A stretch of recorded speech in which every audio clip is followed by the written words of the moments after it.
For decades, Robert Redford captivated audiences with his charm, talent, and a life seemingly made for the silver screen.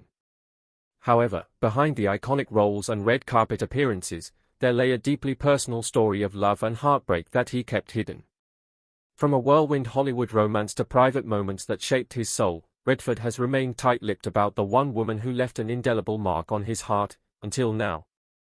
At 88, the legendary actor has finally opened up about the greatest love of his life. Who was she, and why did he hold on to this secret for so long? You probably know Robert Redford as one of the greatest actors of all time. The golden-haired guy with a smile that lit up the screen in Butch Cassidy and the Sundance Kid, or the charming lead in The Way We Were with Barbara Streisand.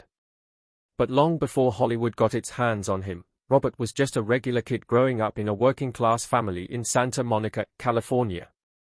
His dad was an accountant, his mom kept the household running, and they lived a modest life in Venice.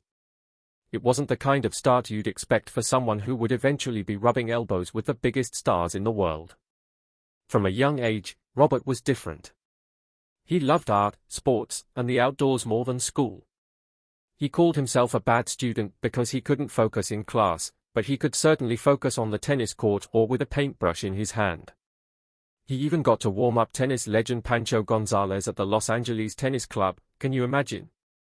However, school wasn't his thing, and he struggled when he got to the University of Colorado. Things took a bad turn when he started drinking heavily, lost his scholarship, and eventually got kicked out. That could have been the end of his story, but for Robert, it was just the beginning. After that, he drifted through Europe, soaking up life in places like France, Spain, and Italy. He lived simply, sketching, painting, and figuring out who he wanted to be. It was during this time that the seed of acting was planted. By the time he returned to the United States, he was ready to try something new. He moved to New York, studied painting at Pratt Institute, and then gave acting a shot at the American Academy of Dramatic Arts.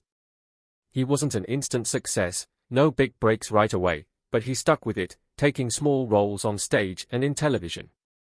Now, let me tell you about the love story that shaped so much of Robert's life. It was the late 1950s when he met Lola Van Wagen. She was everything Robert wasn't, calm, grounded, and rooted in her Mormon faith. She came from Provo, Utah, a world away from Robert's California upbringing.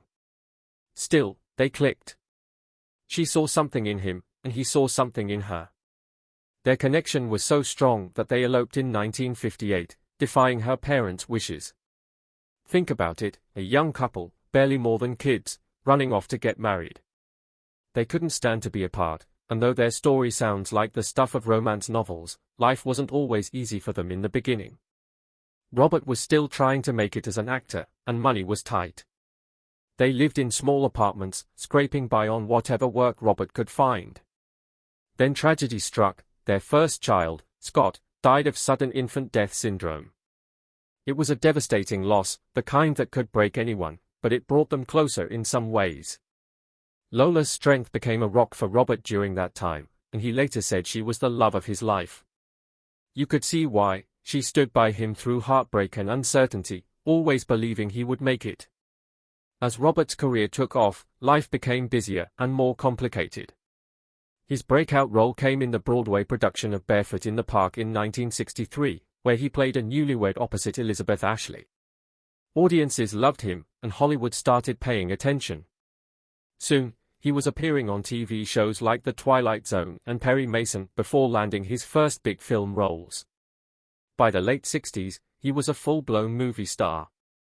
You've probably seen him in Butch Cassidy and the Sundance Kid with Paul Newman, where their chemistry was electric, and the movie became a smash hit. Suddenly, Robert wasn't just an actor, he was a heartthrob and a household name. However, fame came at a cost. Robert was working all the time, often on location for months. Meanwhile, Lola was at home raising their 3 children, Shauna, David, and Amy. The pressure of balancing his skyrocketing career with family life started to strain their relationship. Robert later admitted that he regretted not putting his family first more often. He was ambitious, driven, and perhaps a little too focused on making a name for himself.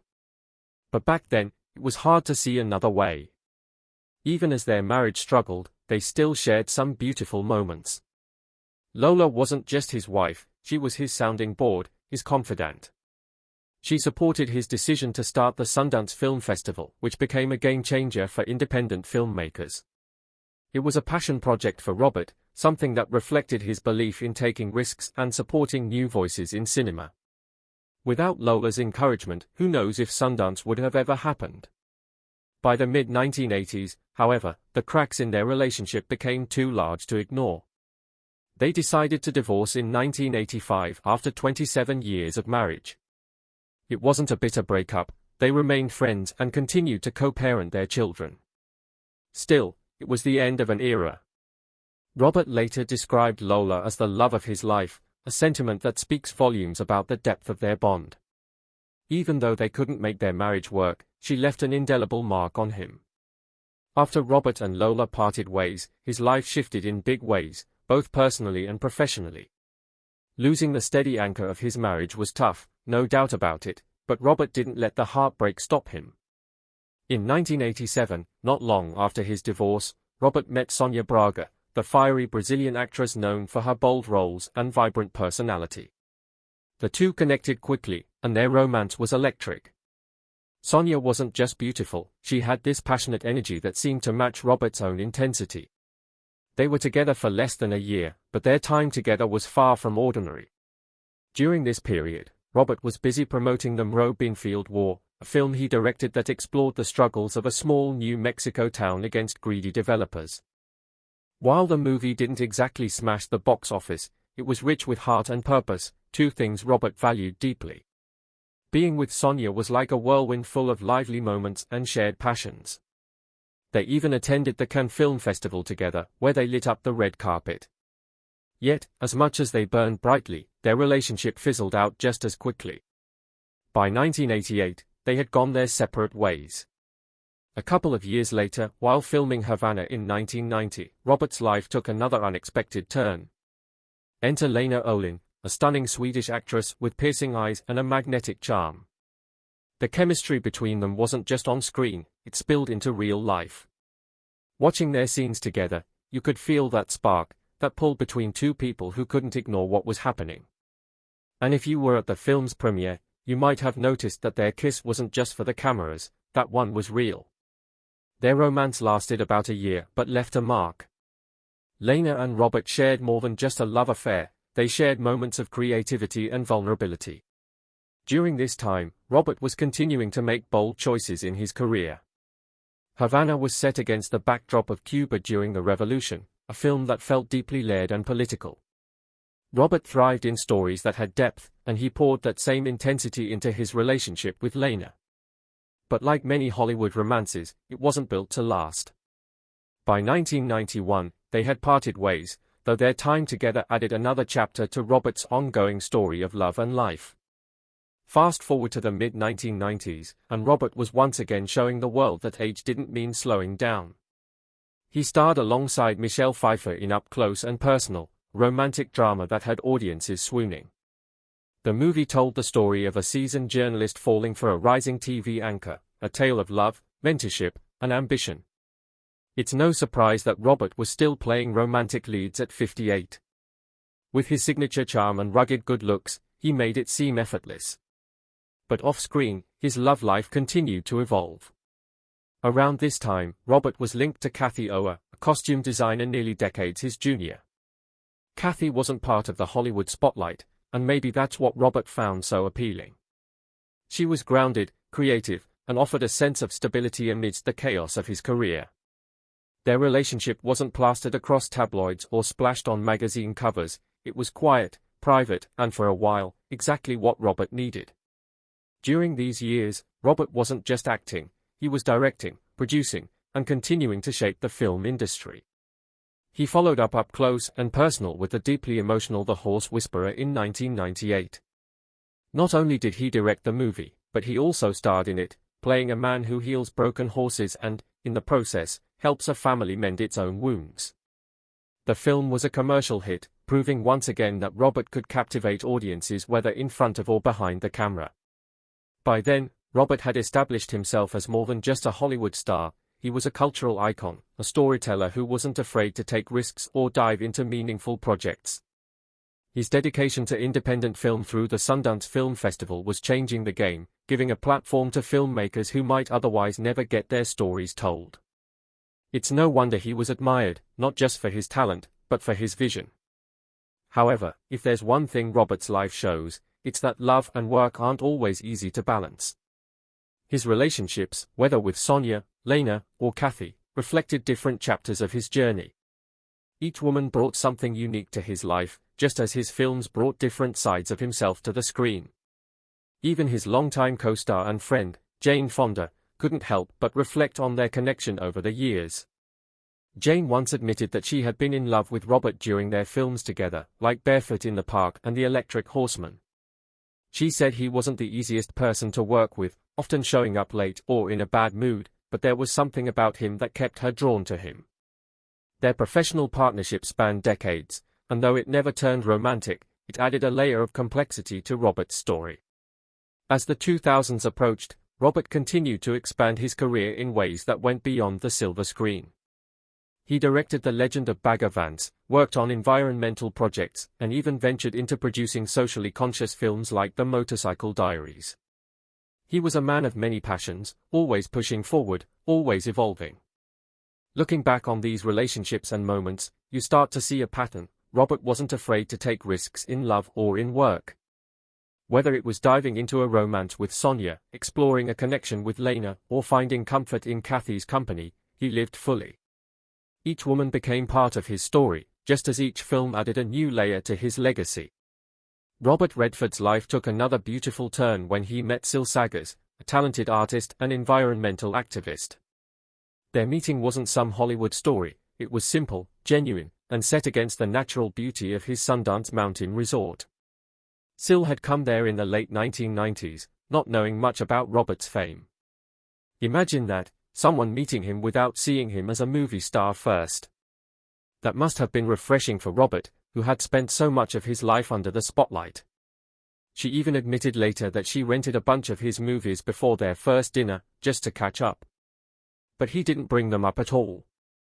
That first meeting wasn't about fame or films, it was about two people connecting. Robert once said that her not knowing him as an actor made the relationship feel more human, more real. Over time, their bond grew, rooted in that authenticity.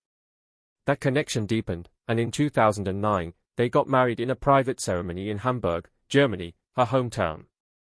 Syl is an artist, and her work reflects her love for nature and her passion for environmental issues. She paints, sketches, and even creates performance art that celebrates the earth while raising awareness about the need to protect it. Together, Robert and Syl became a powerful team, working side by side as activists. In fact, they even co-founded a non-profit called The Way of the Rain, where Syl's art and Robert's storytelling combined to promote environmental protection. Robert once said that Syl gave him a whole new life, and you can see how their shared love for the environment brought them even closer. While Syl became an important part of Robert's later life, his love for his children and grandchildren never wavered. He and his first wife, Lola Van Wagen, had 4 children, Scott, Shauna, James, and Amy. Tragically, Scott passed away from SIDS when he was just 2 months old, a loss that left a permanent mark on Robert. In interviews, he has mentioned how the pain of losing Scott never truly went away, it shaped him and perhaps deepened the way he looked at life and family. His second son, James Redford, followed closely in his father's footsteps. James was an incredible filmmaker and environmental activist, using storytelling to shine a light on important issues. He directed documentaries and worked on projects that highlighted the urgent need for organ and tissue donation after going through 2 liver transplants himself. Together, James and Robert co-founded the Redford Center, a non-profit focused on creating films that inspire environmental change. Losing James in 2020 to liver cancer was another heartbreaking moment for Robert. He described James as someone who was full of hope and always focused on making the world a better place. James left behind a legacy, not just as a filmmaker, but as a father and a source of inspiration to those who knew him. Robert's grief for James was deep, but so was his pride in what his son accomplished during his life. Robert's 2 daughters, Shauna and Amy, also carried on his creative spirit. Shauna, born in 1960, became an artist herself.